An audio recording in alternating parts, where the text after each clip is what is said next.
Good morning, everybody. Good afternoon, and welcome to our webinar on the introduction to spatial data governance and management. My name is Julia Dutton, and I'm the head of global marketing at One Spatial. We're live today from Cambridge in the UK, but we're thrilled to be welcoming attendees from 24 different countries today. So we're looking forward to a very engaging discussion with our three expert panelists. Before I introduce you to them, it's just a quick housekeeping update. All audience members will be muted, but you'll be able to ask questions using the question box in your control panel, and we'll be answering these at the end of the discussion. We'll also be sending you a recording of this webinar by email after the event, and also look out for registration details for the follow-up webinar on spatial data governance in practice, which will delve deeper into more advanced data governance and management practices. So I'm delighted to be introducing you to our panelists today. So we've got Seb Lessware, who is the Chief Technology Officer of One Spatial. We've got Sheila Steffenson, the CEO of One Spatial Inc., based in Washington in the US. And we've got Nicola Askham, who is a data governance coach here in the UK. So let's dive right into it. So if I can maybe just get straight to it, Nicola, data governance, it's not a new concept. We've seen it as guidance in numerous public strategies around the world, but there's still a lot of confusion around it. So there seems to be a lot of confusion about IT governance and the differences between data governance and data management. And Matt, why is there this misconception, and what is the real definition? Maybe you can enlighten us on that just to start with. Thank you. Not an easy question to start with then. So I think it's a really good question though, Julia, because I think in my experience, data governance is one of the most misunderstood and misused of all the data management disciplines. People get it confused with a lot of things. But I think one of the things that perhaps causes the issue is if people on the call have heard of, there's the Data Management Association, depending on which side of the Atlantic you are, you probably call it DAMA or DAMA, and it has an overarching international organization, but then there are multiple chapters all around the world. They actually create what they call their body of knowledge, and it has a chapter on every single different data management discipline, and it's a very useful reference book. But what they did when they first launched it was they created what they call the DAMA DMBot wheel. But if you just Google, if you haven't seen it, DAMA, D-A-M-A wheel, you will find it. And it has all the different data management segments around the outside, and it has a round circle in the middle where it's got the words data governance. Now, the reason they did this is because data governance actually provides the framework for a lot of the other data management disciplines. So it's put there because it supports and aligns all these other disciplines, some more closely so than others, as I'm sure will come out in some of our conversations this afternoon. But unfortunately, a lot of people find that image without actually understanding it. They've never read the DMBOK, and therefore they think that if data governance is in the middle of the wheel, it means everything in that wheel is data management, data governance.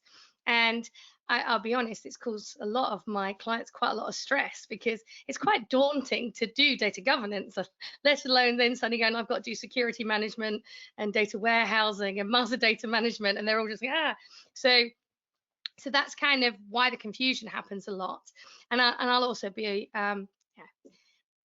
some of the perhaps less scrupulous vendors have jumped on the trendiness of data governance, and those that don't actually do data governance but perhaps do access management, data security, they've been jumping on the trendiness of that term, and they've used it a lot incorrectly according to the DAMA definition the last few years, and I think that adds to the confusion for people. So if you're starting for it the first time and you Google the term, there's so much stuff that comes back that is ambiguous and conflicting advice. So it's very easy to get confused. But for me, I like to make things as simple as possible, and I always say that data governance is just about providing a framework of roles and responsibilities and processes to ensure that we have the right people in place making the right decisions on that data. Now, you primarily do data governance initially to improve data quality. So first off, we need to understand what data we have, where it is, and then how do we know if it's good enough. But then it can then support a lot of the other data management discipline. So I don't know whether Seb and Sheila got different views on that, but that's kind of where I come from. And also for disclosure, I am on the board of the Dharma UK chapter, which is why I kind of tend to align my way of thinking to Dharma's. Yeah, that's what we see as well, in terms of most people are doing some sort of data governance, whether they know it or not, but it's not always a conscious decision, and they don't know all the different aspects they could be considering, so they're doing some things and not others. But as you said, it's not so much the doing it part, that's the sort of the data management, it's the thinking about how you should do it and who should do it and when you should do it, the data governance part is. And that's easy to forget if you're just hands-on dealing with practical problems all the time. Right, I agree, and I think that you know, as you mentioned, Nicola, that's the processes, right? The processes are very important to ensure through the life of the data that it is going to give you the right answers. When it comes right down to it, isn't that what we want? We want the right answers to come out of our data, and we can't have that if we don't know that it's quality and we don't have processes in place to ensure that.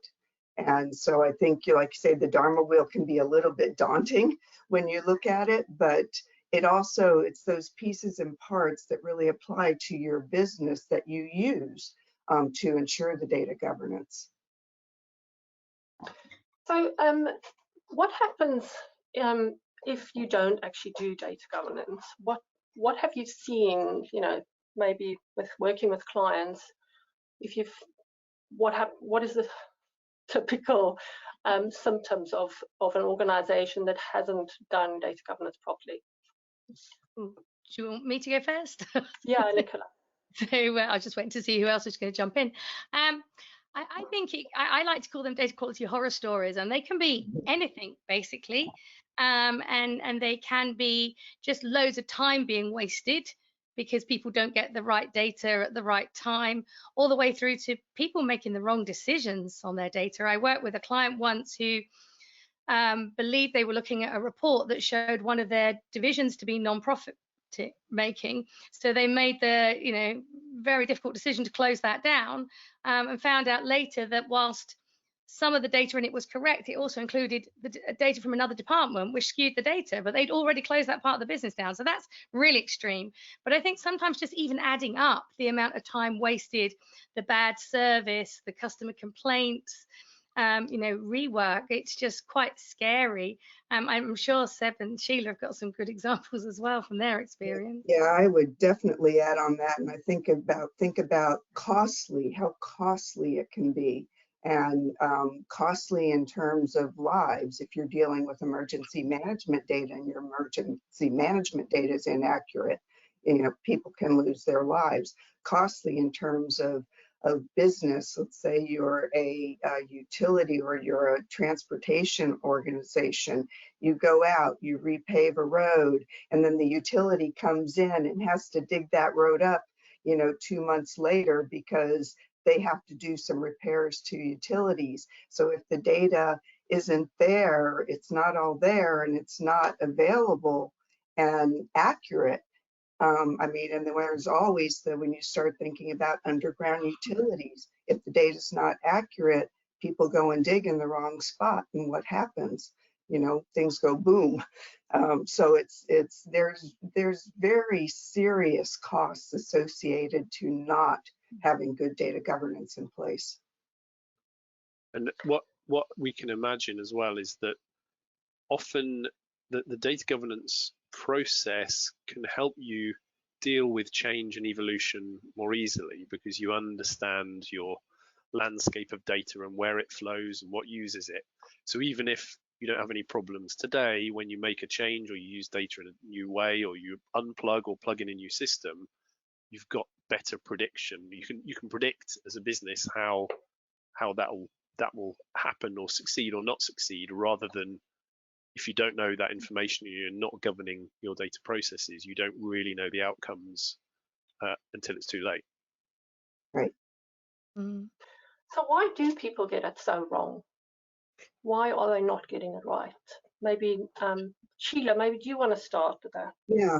Yeah, I think it goes back to what Nicola says. There's a lot of confusion, and oftentimes they think that data governance is the outcome you want, which is good quality data, but it is a whole series of things. And I think one of the things that doesn't get looked at closely enough when considering data governance and possibly new processes to ensure data governance is change management, people, because that can be one of the trickiest ones to get people on board to see the value in doing things differently for the entire organization as opposed to just their piece of the pie.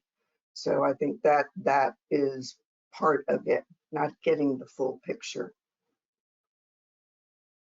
It's also something that typically, it's also something that it's not always, there's not always a role or a responsibility defined for it. So people have responsibilities for doing some process, and it's easy for it to fall between the cracks of people's day-to-day jobs, and you know, they don't focus on it. It might not be in anyone's job description, and that's easy for it to be forgotten if it's on no one's job description. Well, and if they decide, a lot of times they just pick somebody and say, okay, you're going to be the one in charge of data governance, and all of a sudden that person is like a deer in headlights. Yeah, absolutely. And I think it comes back to what you're saying. It's the people side. I mean, I quite often surprise people and I say the most important thing with data governance is people, and I spend more of my time dealing with the people than I do the data, strangely. The data does come, but we've got to change that mindset, because it's exactly as you were saying, Seb, isn't it? That people are doing their day job. And I think it's fair to say that regardless of what an organization does, nearly everybody in that organization uses or produces data, or probably does a bit of both. But they probably don't, the majority of them don't think that data is part of their job. It's somebody else's job. And particularly if we have randomly said, oh, welcome, Seb, you can do data governance for us. You actually understand what that data thing is. Then everybody goes, great, Seb's doing data governance for us. We don't have to worry about data. We've got to change that whole mindset and get everybody to understand that data is part of their job. And that's really tricky. And we sort of tend to classify our customers in two types.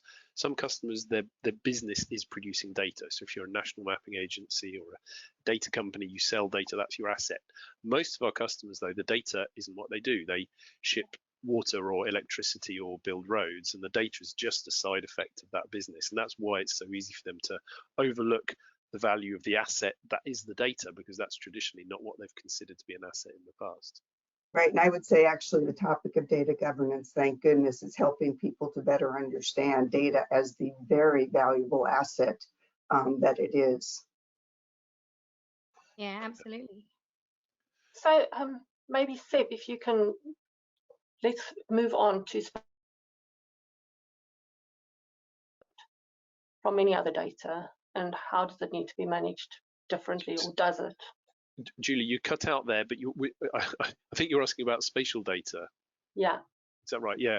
Well, so in a sense, there's not necessarily anything different that you need to consider when you're dealing with spatial data in terms of the wheel, for example. You know, you need to worry about who owns it and who manages it and where it goes and everything like that. However, we do see that spatial data is often managed in one corner of the business that other parts of the business don't know about. So you get certain specialisms. So you need to make sure that when you're considering data governance, you include spatial data in that. The other thing we also see though with spatial data, it's easier to infer things between different data sets because of its location. So the fact that, I don't know, a list of customers that I'm billing for electricity, they have an address, and the address has a location, and the location is somewhere near the electricity cables that I've got in the road. That lets you cross-reference data sets in a way that's maybe not possible. So it gives you additional opportunities for checking the quality of the data and cross-referencing it if it is spatial. So it does bring some opportunities. But other than that, it's part of the wider data governance consideration, and it doesn't need to be handled necessarily in a completely unique way.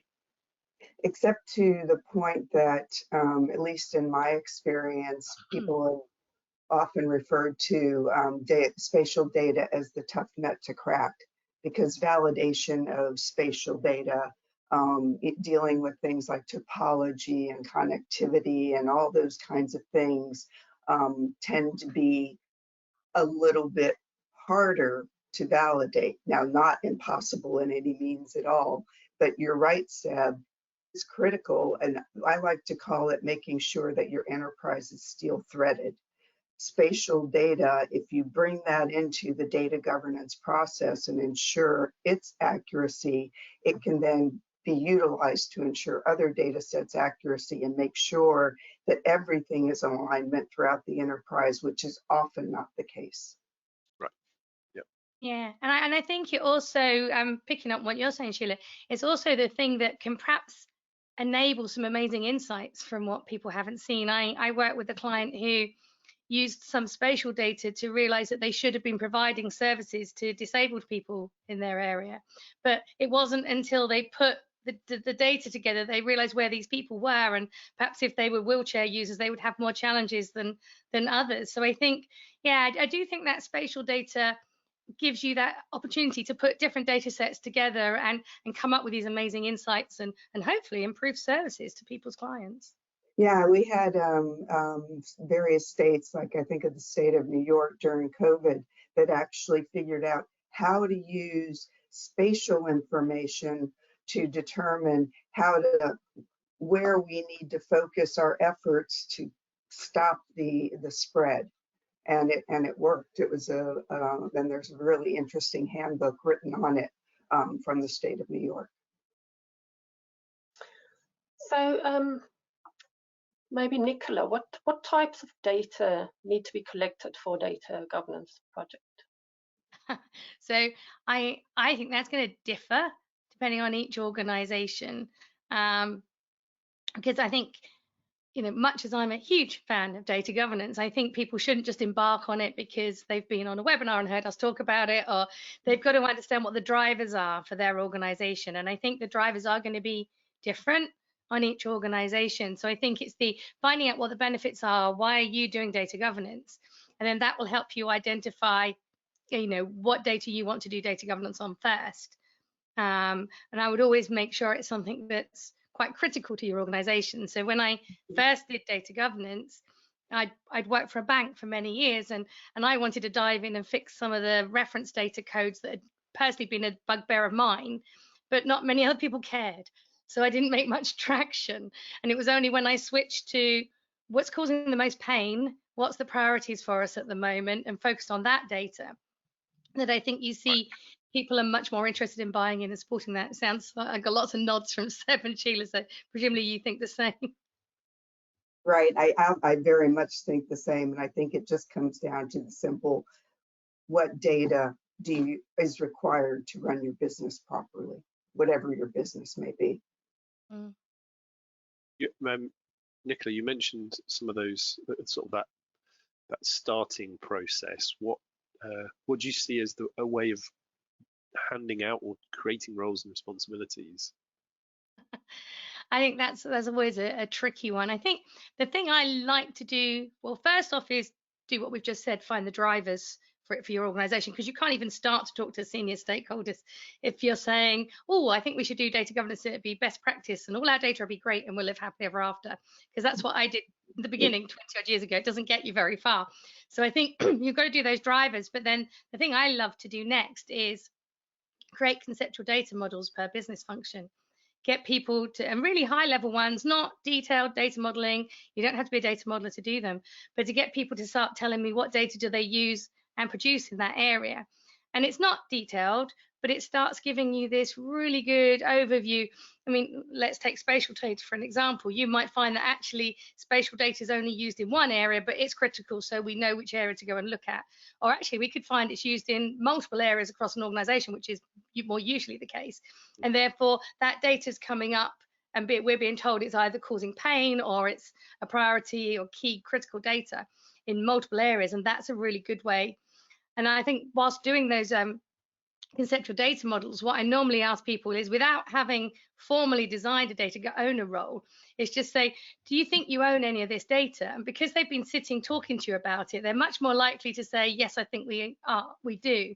And then you've almost got a small number of like target data owners identified that you can then work with, because it's as Sheila, I'm sure you said change management earlier. Mm-hmm. It is change management. We shouldn't be doing data governance to these people. So I think to identify some target data owners and say, I want to work with you to design a framework that's going to work here. Now, clearly, they've probably not done data governance before, but the sheer fact that they feel like they're engaged and they have a say makes such a difference to how well they buy into the process and then sign up to it afterwards. Exactly. Getting their buy-in is the key. So when we talk about data governance, it comes across as sounds like it might be a very expensive project to undertake, but are there any small steps that organizations can maybe start with that could make a big difference? Nicola, do you want to answer that one? Yeah, I mean, I even think just something as basic as finding your data owners, so that when a question comes up about finance data, we don't run around loads of people in finance trying to get a decision made. We know who, let's say, we'll appoint you a data owner, Julia, and we know we can come to you, we can ask you questions.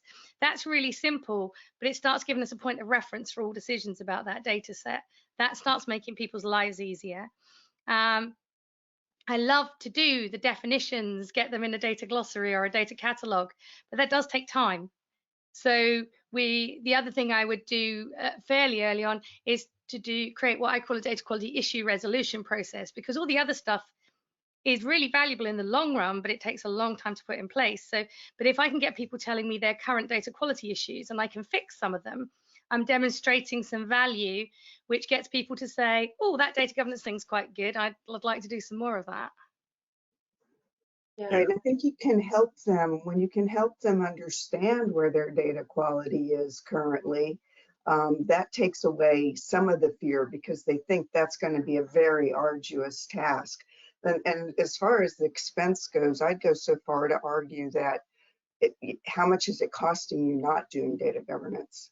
Because if you do think about that, rework, as I talked about earlier, or having, not an idea whether or not you're making the right decisions because you don't know what you don't know about the data. And so I think that and just like you said, Nicola, you just start with, sections. And I know one client that we work with who they have set up a data governance program. It's for all their departments. And so they established like a template so that each one of those departments could go then and look and say, what am I doing of these things and how am I doing it? And that's my data governance part. And then that all comes together to, and it's reviewed and maybe there are some changes that need to be suggested, but it's pulling everybody in, getting everybody involved. And so it's not one big expensive project. And that's another very key thing. This isn't a point in time exercise. It's got to be ongoing. Because data is live, data changes all the time. So you need some processes that will ensure it through its lifetime.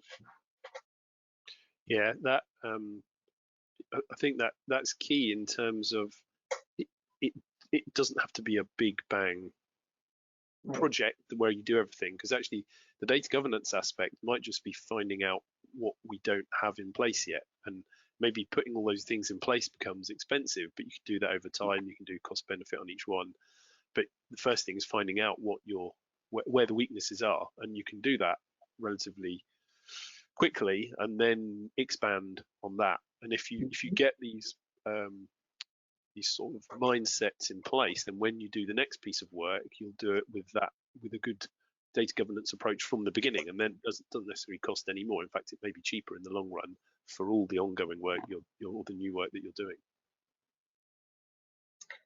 Yeah, so Seb, what role can automation play in data governance, and how can that help?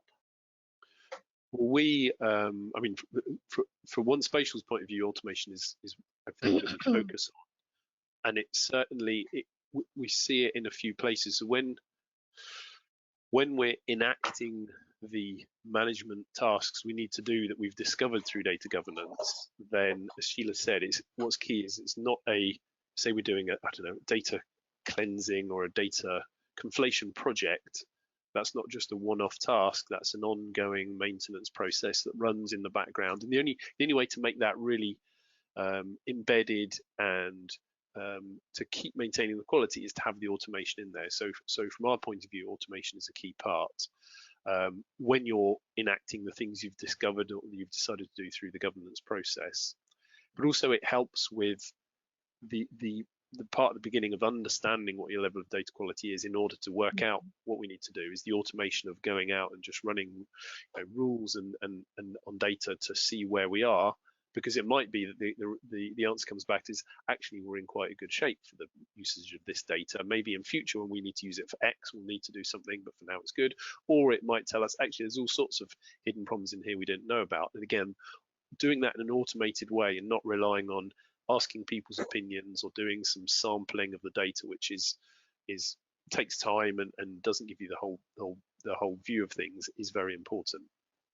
It also removes subjectivity, I would say, from the process, because people think they know what they know, but two people can look at the same issue and approach it completely differently. So if you're doing the automation based on the actual business rules for the data, that business's rules for the data, then you will remove that subjectivity, get real answers about it.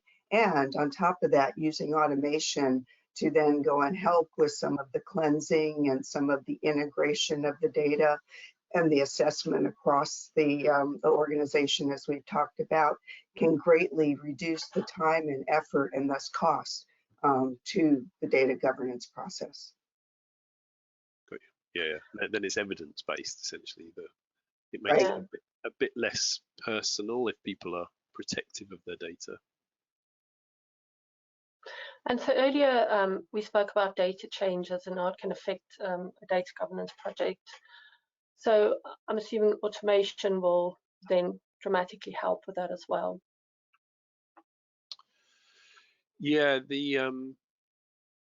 so I guess change management, is an important part of all business processes. And the way I see it is that if you've been doing data governance already, you've got a good idea of how to do your change management. You know what impacts what, so it certainly helps to do that. And it goes both ways. So if your data governance process is identifying things that need to change, then that drives change itself, and you need to do that in a considered way, so that your change management isn't causing chaos. It's making things better, not worse. So it's sort of a two-way flow, is the way I see it. Right, and then you also have the opportunity to work with just changes, right? So instead of having to perform that data governance on everything over and over and over again, as data changes, you can separate out those changes, understand what they're doing to the data. Is it benefiting it? Is it improving it? Or is it going the opposite direction? And so we need to look at those changes to make sure that they're going to continue to be aligned with your data governance. Right. And then it seems that sometimes we often hear that data governance is driven by the IT team and it's not really given a seat at the table. So Nicola, how would you, how can we bring the data governance team into a more strategic role and give it that strategic priority that it deserves?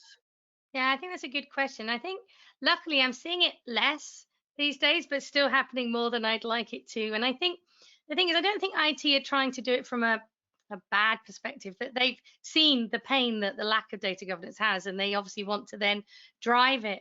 But I do feel that when data governance is run out of IT, it feels to the business users very much as though it's something that IT are doing to them.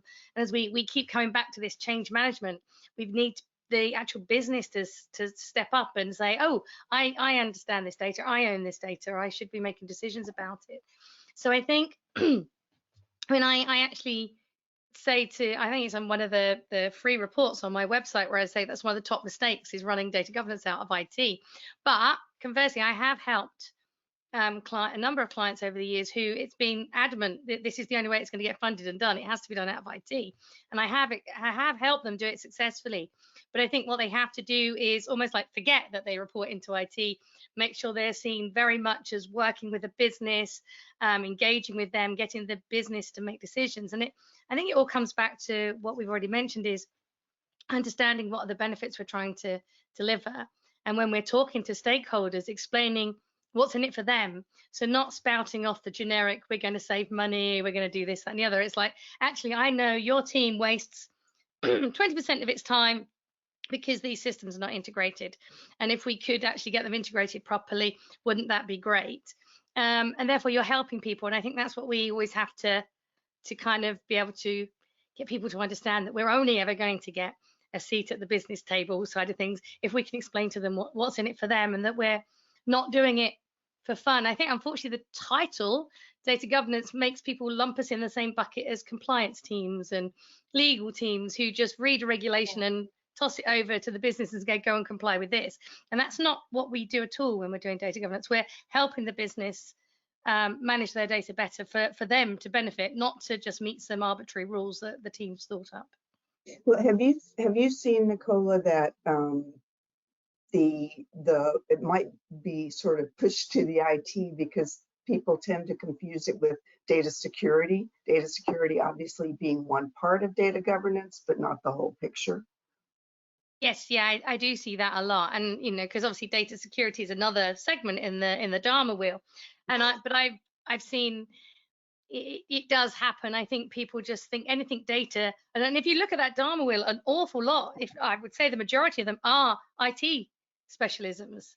And I think that's why people think that data governance should sit with them. And I think that data governance, or whoever's doing the data governance, needs to align with everybody that's doing all of those things, make sure we're not in duplication, any gaps, and we can all work together. But I think, yeah, it's very easy for people to say, oh, well, all data's on IT systems, so IT must do it all, kind of thing. Right. Well, and I think one other thing that I've noticed, and I'm not curious, I am curious as to whether or not it's happening across the pond. I know it's happening over here on my side, is that the advent of the chief data officer has really changed things up in that way, because they tend to have a much broader picture about data and understand all those different aspects of the wheel, or have really attempt to understand that better. Yes, yeah, I'd agree. I think I'm sure the CDO is still quite a short tenure, isn't it? I read something online, last week, 17.5 months is the average tenure for a chief data officer, which is a little bit scary. But I think as people are getting a little bit more, the role's getting more mature, people understand what's expected of them. And I think organizations didn't necessarily, they jumped on the CDO bandwagon without truly understanding what the role was as well. But I do think that is really helping. And I used to say, you don't need a CDO to do data governance, and that's still true, but you need a C-suite sponsor who's sponsoring and has got your back and championing your cause. And if you have a CDO, then it absolutely should be them. But I think they're very well placed to do that joined up thinking, because they're also talking about the value that managing our data better is, because they're obviously looking at the analysis and side of things. So I think CDOs are very good at explaining the business value because it's their job to, whereas data governance teams are, and I'm saying this because that's what I used to do, we're very good at jumping in and telling people what everybody has to do to manage their data better, and we're not so good about tying that back to the value delivered as a result. Right. So Sheila, maybe I'll ask you this question. Where, in your experience, do companies go wrong when managing spatial data specifically? Well, historically, I guess, and not recognizing that obviously the data builds up over time, right? And as you try to bring data together, it's not just going to come together and fit like a perfect puzzle, right? And so you've got, data that's different vintages. You've got data that's being produced by different people at different times.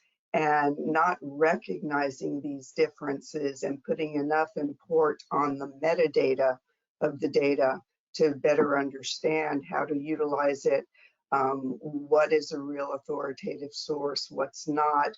All of those kinds of things can get you into pretty deep trouble with spatial data. And fortunately, it's a lot more the topic of discussion than it was, let's say, even 10 years ago today.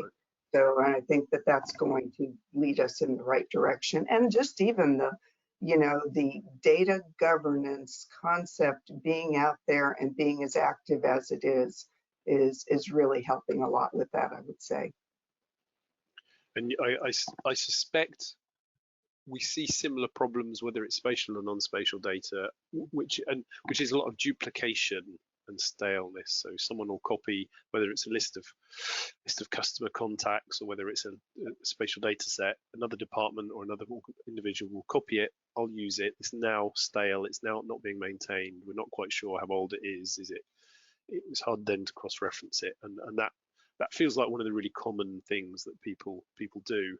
And with the analogy or the example before, organizations that manage assets, they don't treat the assets they manage in the same way as the data that represents it, because they maintain their assets and they worry about the life cycle of it, and they just need to do have the same mindset when it comes to the data. Right. You can't just take a rip and replace mode on data. Oh, I got this new one. It's shinier, it's prettier, it's better, right? But you have all that historical data that comes along with other vintages of data. So repurposing, re-upping, the quality of the data, and using tools like conflation and things like that to improve the data, and while still maintain that valuable information that's been built up over years. Yeah, and I think the other thing I see is people, I like you saying, people kind of copy and paste, but they also like to customize their own versions. And I mean, I've seen it at even the really highest level, like country codes, and a client will tell me it's all right because we use ISO country codes. And then when you look in it, they've added their own to the list, or they've decided to use some of the reserved country codes to create their own bizarre regional kind of things. And I've seen that time and time again. Or one part of the organization is using some standard spatial data and somebody else has their own list, and there's no mapping between them. They don't know, they're not the same, and nobody can really explain what this means on this list compared to something on somebody else's. And I think that's because everybody tends to, I think it's not a criticism. I think as humans, we tend to like working in silos. We want to do our job well. We don't come to work to do a bad job deliberately, the vast majority of us.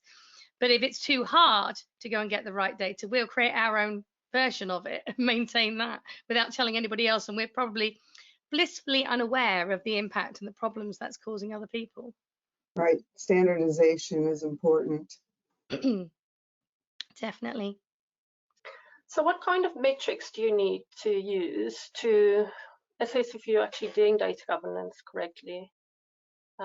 Nicola, do you want to? So yeah, this is the question I always dread. I got asked it at a training course I was delivering earlier.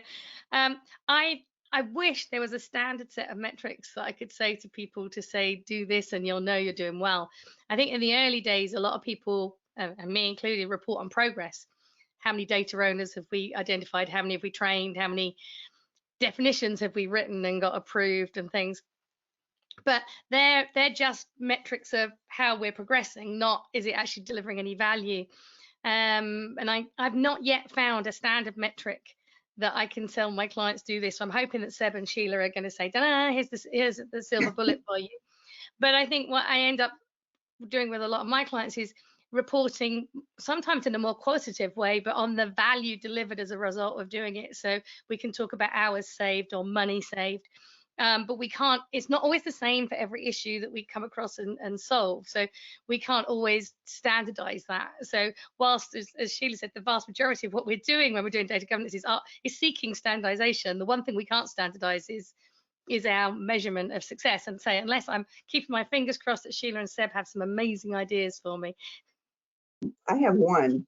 I think that's the watching the assessment of the data over time, and as we talked about earlier in automation, And so you get your initial assessment right through the running of the data, through the business rules engine, the automation, get back what is the current status. And then through systems and even our tools that can track over time as you submit to that engine the data over and over again, is the quality improving? Or is it declining? Is it staying the same? And watching that is to me, a very valuable metric, because then you know you can rely on it more and more as long as it's heading in the right direction. Yeah, that's really true. Yeah, that's the main one that you can sort of imagine, is that quality measure. Because other than that, like you said, some of it might be, we're in a better shape to respond to change when that happens, and that's very hard to measure. Other than, I don't know, hours of sleep lost is going down or something. The rest becomes more judgmental.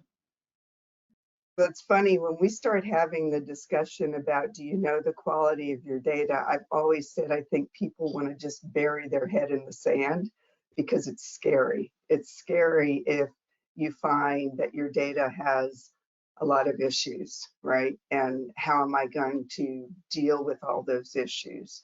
So again, if you can kind of show them, what I like to say is the easier button. There's not really a true easy button, but the easier button through automation that can take a lot of that pain away.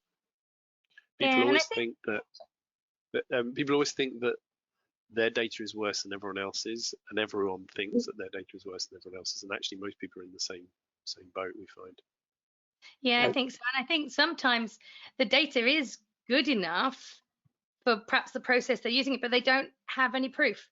So they don't have that confidence. So yeah, as you say, they are losing the sleep, and particularly, if it's something you're sending up to the board or the executive committee to make decisions on, you're not going to go and put a caveat on it. Okay, by the way, this data may not be good enough, because that's a bit of a career limiting move.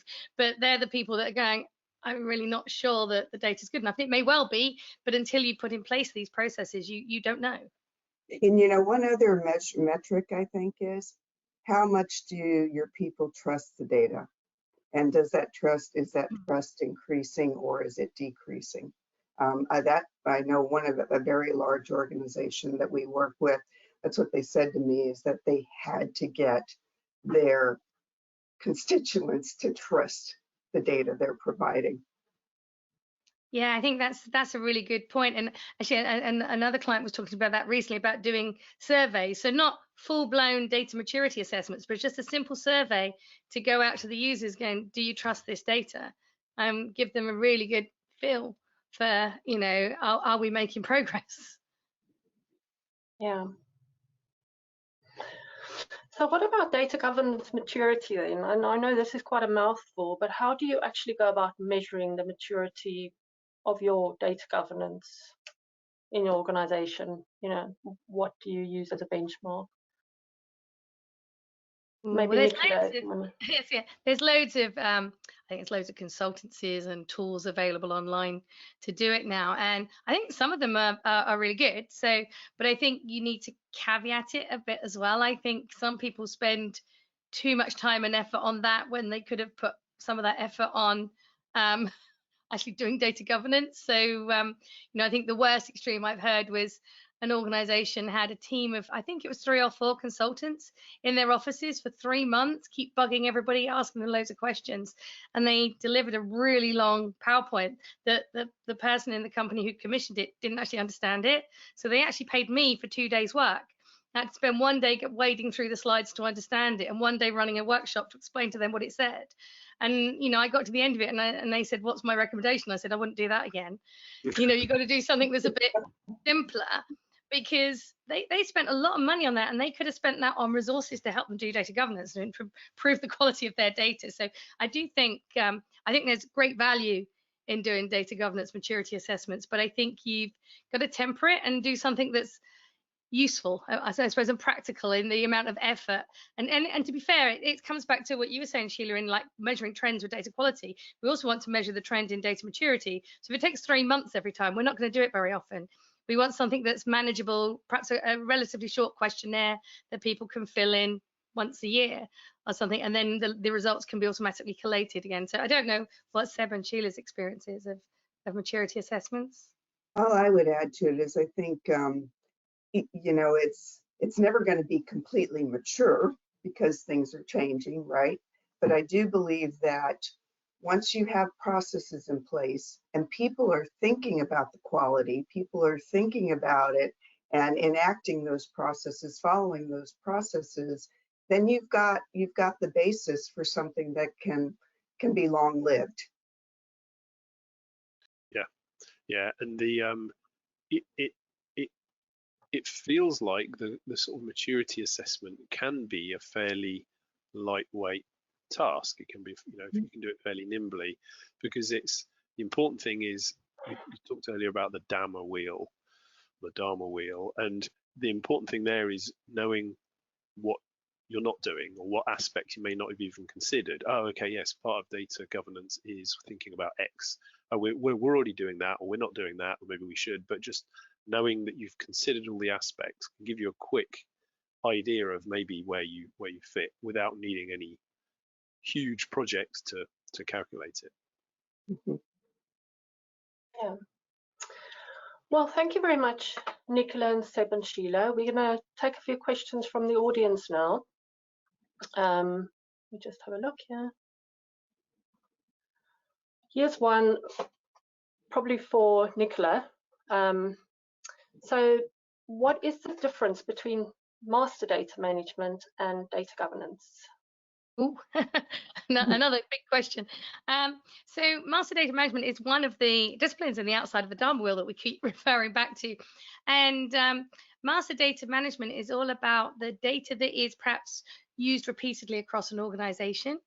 And normally the context for a transaction, if that makes sense. So quite often it'll be your customer's details, their name, their address, their date of birth.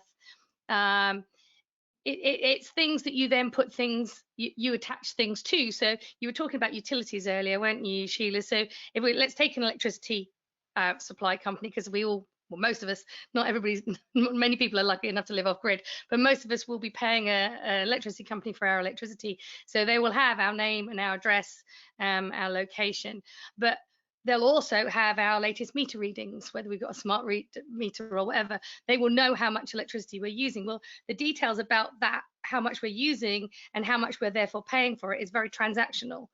But they don't re-enter us every time. So the data about us as a customer stays static. And that tends to be referred to as master data.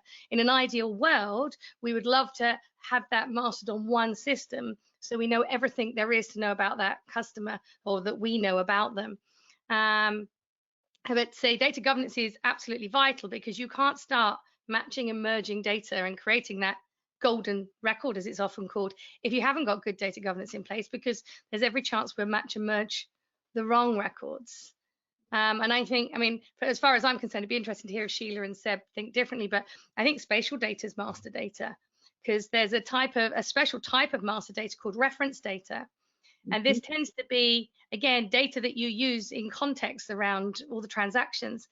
And it's not always, but reference data tends to be a drop-down list. So spatial data, locations, postcodes, they are, you don't very often these days expect people to enter that in manually. You ask them to select it so that we have one list of it. And that particularly needs to be governed, because we don't want people going and changing our list of postcodes just because they fancy it, kind of thing. So they are very, very different. But I always say to people, don't do master data or reference data without data governance in place, because it's just not successful in the long run, and people waste a lot of money and time and effort in trying to do it without it. Yeah, then you get back to that human error, right? Also, without those kinds of lists. Absolutely. Yeah, because we talked earlier about the problems of duplicated data, and master data management is a way to try and address that.